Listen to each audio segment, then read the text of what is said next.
अस्सलाम वालेकुम रहमतुल्लाहि वबरकातुहू। दोस्तों, बहुत सारे लोगों के फ़ोन कॉल दस्तयाब हो रहे हैं और हीरा ग्रुप ऑफ कंपनीज़ की तरफ से कब पेमेंट मिलेगा, शेड्यूल क्या है, वो चीज़ पूछ रहे हैं लोग।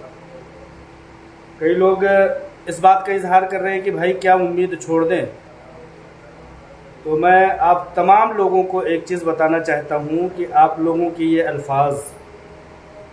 अल्फाज ही सबसे बड़ी आपकी उम्मीद है, जिसमें आप कहते हुए नज़र आ रहे हैं कि भाई पैसे कम मिलेंगे। और दूसरी बात यह है कि क्या भाई उम्मीद छोड़ दें, क्योंकि जिन जगहों पर उम्मीदें नहीं हुआ करती हैं वहाँ पर खामोशियाँ होती हैं, राब्ते नहीं होते, वहाँ पर क़त्अ ताल्लुक़ी होती है, और जहाँ पर एहसास होता है वहाँ पर उम्मीद होती है। हीरा ग्रुप ऑफ कंपनीज़ के साथ एक एहसास है, एक इंतज़ार है और लोगों को उम्मीदें हैं। और आप लोगों के ये सवालात, आप लोगों के अपडेट के मुतालबात इस बात का तकाजा करते हैं कि हीरा ग्रुप ऑफ कंपनीज से आप लोगों को अब तक उम्मीदें हैं, जो आप ये कह रहे हैं कि क्या भाई उम्मीद छोड़ दें। उम्मीद नहीं होती तो आप किस चीज़ को छोड़ने की बात करते हैं। आप लोग बेंगलोर की एक कंपनी जो मंसूर नामी शख्स चलाया करता था, उसके बारे में आप लोगों ने सुना होगा कि उसी वक्त जब हीरा ग्रुप ऑफ कंपनीज़ का मामला गरमाया था तो उसी वक्त मंसूर की वो कंपनी जो थी उसके साथ भी क्राइसिस का मामला हुआ था। मंसूर नामी शख्स ने बहुत सारी बातें इस तरह की थी कि खुदकशियाँ कर लेते हैं, तमाम तरह से झूठे और तमाम तरह से मकरो फरेब की बातें की थी, इधर उधर भागा था। आज उसके इन्वेस्टर कहाँ हैं? वो लोग किस कॉल सेंटर पर फ़ोन कर रहे हैं? वो लोग किससे उम्मीद रख रहे हैं और किससे मुतालबात कर रहे हैं और किसको डराने, धमकाने और अपने सपोर्ट का एहसास दिला रहे हैं? नॉन कंप्लेनर होने का एक दर्जा बता रहे हैं, कंप्लेनर होने का एक दर्जा बता रहे हैं। और उस मंसूर नामी शख्स की कंपनी में कौन है वो शख्स जो आज भी इंतज़ार की घड़ी में खड़ा है? कोई नहीं है। कोई कॉल सेंटर नहीं है, कोई फ़ोन नहीं है, कोई मुतालबा नहीं है, कोई इंतज़ार नहीं है, कोई अपडेट नहीं है, किसी तरह की कोई भी उम्मीद नहीं है। इसलिए उसके इन्वेस्टर सारे के सारे तितर बितर हैं। हीरा ग्रुप ऑफ कंपनीज़ में सारे लोगों को उम्मीदें हैं, आपको उम्मीद है, मुझे उम्मीद है, और हमें उम्मीद है अपनी कंपनी की CEO आलमा डॉक्टर नोहरा शेख साहिबा, बोर्ड ऑफ डायरेक्टर्स से। जो लोग अदालती कार्रवाइयों में इस तरह से मुनहमिक है, इस तरह से बेचारे उलझे हुए हैं, जो अपने इन्वेस्टरों की तरफ तवज्जो नहीं कर पाते हैं। आप खुद बताइए कि हीरा ग्रुप ऑफ कंपनीज़ की CEO आलमा डॉक्टर नोहरा शेख साहिबा सुप्रीम कोर्ट की उस दावे को पूरा करें, उस मुतालबे को पूरा करें जिसमें 640 करोड़ रुपए जमा करके स्टेटमेंट दिखाने की बात कही गई है। डॉक्टर नोहरा शेख साहिबा अगर उस मुतालबे को पूरा करती हैं तो हीरा ग्रुप ऑफ कंपनीज के इन्वेस्टरों को थोड़ा सा इंतजार करना पड़ता है। अगर हीरा ग्रुप ऑफ कंपनीज के इन्वेस्टरों को पैसे देने के इब्तिदा कर दिए जाते हैं तो मालूम होता है कि सुप्रीम कोर्ट ऑफ इंडिया के वो मुतालबात, वो टारगेट और वो निशाने पूरे नहीं हो सकते। लिहाजा एक समझदार शख्स हमेशा यही कहेगा कि ठीक है, सुप्रीम कोर्ट ऑफ इंडिया सबसे सर्वोच्च न्यायालय है, सबसे बड़ी अदालत है, आप उसके मुतालबात को पूरा कर देंगे तो आगे की तमाम तरह की कार्रवाइयाँ लोगों के पैसे देने के, लोगों के मुतालबात के तकमील के लिए, बिज़नेस को चलाने के लिए और कंपनी की शाख को बचाने के लिए बड़ी आसानी मैसर होगी। और हम नहीं, लेकिन हम जैसे लोग, हज़ारों करोड़ों लोग हीरा ग्रुप ऑफ कंपनीज से इस्तेफादा करेंगे। अगर समझदार कोई शख्स होगा तो यही कहेगा कि सुप्रीम कोर्ट ऑफ इंडिया का आप मुतालबा पूरा कर दें, लेकिन कोई नासमझ होगा तो यही कहेगा कि सुप्रीम कोर्ट ऑफ इंडिया को जाने दो, मेरे पैसे मुझे मिल जाने दो। तो लिहाजा आलमा डॉक्टर नोहरा शेख साहिबा ने जो दावा किया था, जो वादा किया था, उस वादे पर वो खरी में उतरी। जहाँ तक उनके हाथ में ताकत मैसर हुई, 20%, 100%, 50% विड्रॉल के और पार्शल अमाउंट के, बहुत सारे लोगों के 5%, 10% लोगों के अमानतें देने की कोशिश की है और दी भी है।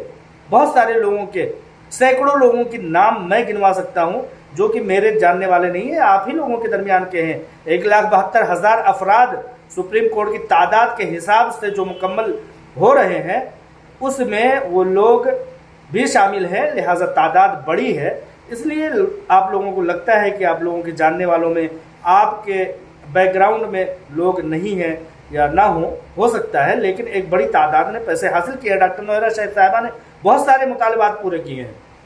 लोग डॉक्टर नौहरा शेख साहिबा के वादों को वो ये समझते हैं कि मतलब उन्होंने वादा करके मतलब उसको वफा नहीं किया, पूरा नहीं किया, जबकि हर शख्स ये समझ सकता है कि एक कोर्ट के ऊपर ये उम्मीद होती है। जब आलमा डॉक्टर नौहरा शेख साहिबा ज़ेर हिरासा थी तो उस वक्त ये हम लोग उम्मीद करते थे कि इस डेट में आलमा डॉक्टर नौहरा शेख साहिबा बाहर आ जाएंगी, लेकिन वो कोई ना कोई नई अपडेट आ जाती थी और वो मामला पाए तकमील को नहीं पहुंचता था।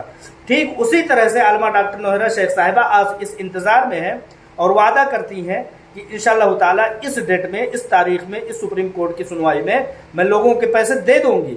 लेकिन सुप्रीम कोर्ट ऑफ इंडिया में कोई ना कोई नया मामला उलझ जाता है सामने के फरीक लॉयर्स की तरफ से या सुप्रीम कोर्ट ऑफ इंडिया के नए टारगेट की वजह से। लिहाजा आलमा डॉक्टर नौहरा शेख साहिबा के वो मुतालबात, वो वादे पूरे नहीं हो पाते। लेकिन इसका मतलब ये नहीं है कि डॉक्टर नौहरा शेख साहिबा कोशिश नहीं कर रही हैं। उनकी कोशिश ना करने की कोई एक दलील पूरे हिंदुस्तान या पूरी दुनिया से कोई नहीं दे सकता। उनके लॉयर्स के, आलमा डॉक्टर नौहरा शेख साहिबा या हीरा ग्रुप ऑफ कंपनीज के लॉयर्स की टीम कभी कोर्ट में ना पहुंची हो, कोई दुनिया की ताकत इस बात का सबूत नहीं दे सकती। कहीं से कहीं तक आलमा डॉक्टर नौहरा शेख साहिबा की तरफ से तैयारी ना हो कोर्ट मामलात की, ये कोई हिंदुस्तान का शख्स इस बात का सबूत नहीं दे सकता। आलमा डॉक्टर नौहरा शेख साहिबा इस बात की कैपेबिलिटी नहीं रखती है, वसाअत नहीं रखती है, ताकत नहीं रखती है कि वो लोगों की पैसे न दे सकें। ये हिंदुस्तान की कोई एजेंसी, दुनिया की कोई एजेंसी इस बात को आज तक दावेदारी के साथ नहीं कह सकी है। लिहाजा आप लोगों के इत्मीनान के लिए मैं इतना बताना चाहता हूँ कि आलमा डॉक्टर नौहरा शेख साहिबा कैपेबिलिटी रखती हैं, सलाहियत रखती हैं, बहुत सारी उनके पास ऐसे वसाइल हैं, ऐसे ज़राए हैं कि इंशाअल्लाह ताला वो पलक झपकते में लोगों के पैसे दे देंगी। लेकिन आपको अगर इसमें आप लोगों को सपोर्ट करना है, आप लोगों को किसी भी तरह से आप लोगों को अपने इक़दाम करना है तो वो दुआ करना है और कहीं ना कहीं उस मामले, उस सुप्रीम कोर्ट के ऑर्डर का हम लोगों को इंतज़ार करना होगा, जिस सुप्रीम कोर्ट के ऑर्डर का इंतज़ार है कि जैसे सुप्रीम कोर्ट ने कहा कि 640 करोड़ रुपए हीरा ग्रुप ऑफ कंपनीज स्टेटमेंट के शक्ल में दिखाए। जिस दिन इस स्टेटमेंट को दिखाया जाता है और दिखाने के बाद ये कहा जाता है कि ठीक है अब ये पैसे लोगों में तकसीम कर दिए जाए, वहाँ पर आलमा डॉक्टर नौहरा शेख साहिबा मुकम्मल तरीके से फतहयाब हो जाएंगी। और कुछ लोग इस चीज़ को कैटेगरी वाइज तकसीम करते हैं कि भाई वो पैसे तो SFI वालों को जाएगा, वो पैसे तो कंप्लेनरों को जाएगा, वो पैसे इनको जाएगा, उनको जाएगा। तो ऐसी कोई बात नहीं। सुप्रीम कोर्ट ऑफ इंडिया के तनाजुर में, उसके नज़र में इन्वेस्टर और सिर्फ इन्वेस्टर हैं। वो कंप्लेनर, नॉन कंप्लेनर, सब्र करने वाले, दुआ करने वाले हम लोगों के सामने हैं।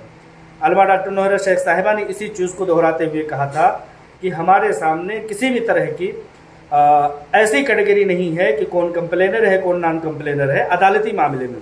लेकिन जब पैसे देने की बात आएगी तो वहाँ पर इंशाअल्लाह ताला ये चीज़ आएगी कि हमें किन लोगों को पहले पैसे देने चाहिए। लिहाजा आप लोग अगर यहाँ तक इंतज़ार किए हैं, आप लोग यहाँ तक उम्मीद किए हैं, तो अपनी उम्मीदों को बरकरार रखिए। आप लोगों की उम्मीदें हैं, आप लोगों के जो मुतालबात हैं, आप लोगों के जो मुतालात हैं, आप लोगों का हिस्ट्री जो है वो ये चीज़ बताता है कि आलमा डॉक्टर नौहरा शेख साहिबा इस चीज़ को अफोर्ड करती हैं, इस चीज़ की ताकत रखती हैं कि वो मिनटों या सेकंडों में, जैसे पहले लोगों की पैसों की अदायगी बेनिफिट के तौर पर विड्रॉल की शक्ल में, किसी भी शक्ल में देती थी, उसी शक्ल में आज भी दे सकती हैं, क्योंकि उनके पास वो सारी अमानतें मौजूद हैं जिसके ज़रिया से वो दे सकती हैं। इंशाअल्लाह ताला सारे लोगों की अमानतें वो सलाहियत रखती हैं। बस एक बार कोर्ट को ये हुक्मनामा सुना देना होगा कि ठीक है, इन पैसों को आप इन्वेस्टरों में तकसीम कर दीजिए। बस उस वक्त तक के लिए आप लोग मज़ीद और दुआ कर दीजिए। इंशाअल्लाह ताला आप लोगों की दुआओं को अल्लाह ताला ने शर्फ़ कबूलियत बख्शा है। अल्लाह तबारक व तआला मज़ीद और शर्फ़ कबूलियत बख्शेगा और लोगों की अमानतें उनके हाथों तक, उनके चौखटों तक और उनकी दरो दीवार तक पहुँचेंगे और उनकी नस्लें इंशाअल्लाह ताला सैराब होंगी। जिस तरह की बरसहा बरस तक, 20-25 बरस तक और एक अरसे दराज तक लोग सैराब होते रहे हैं हीरा ग्रुप ऑफ कंपनी से। मज़ीद आगे भी इसी तरह से लोग सैराब होते रहेंगे इंशाअल्लाह ताला। अस्सलाम वालेकुम रहमतुल्लाहि व बरकातहू।